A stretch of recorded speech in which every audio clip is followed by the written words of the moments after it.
గుంటూరు కృష్ణబాబు కాలనీలో బాధిత మహిళను మాజీ మంత్రి విడుదల రజని వైఎస్ఆర్సీపీ రాష్ట్ర మహిళా అధ్యక్షురాలు కళ్యాణి పరామర్శించారు. కూటమి ప్రభుత్వంలో మహిళలకు రక్షణ లేకుండా పోయిందని, రాష్ట్రంలో శాంతి భద్రతలు పూర్తిగా విఫలమయ్యాయని ఆరోపించారు.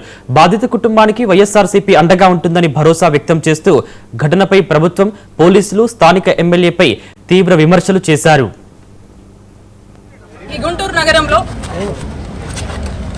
ఈ కూటమి ప్రభుత్వం అధికారంలోకి వచ్చాక మరి ఏ విధంగా ఒక మహిళను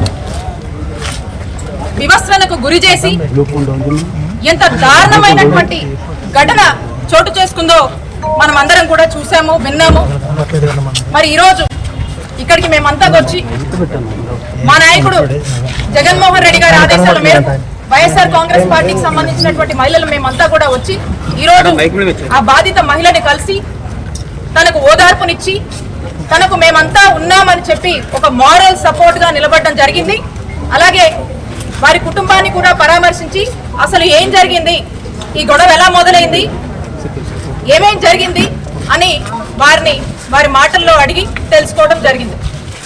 ఈ ఘటన ఎంత దారుణం అంటే అంత దారుణం అని చెప్పొచ్చు, అంత బాధాకరం.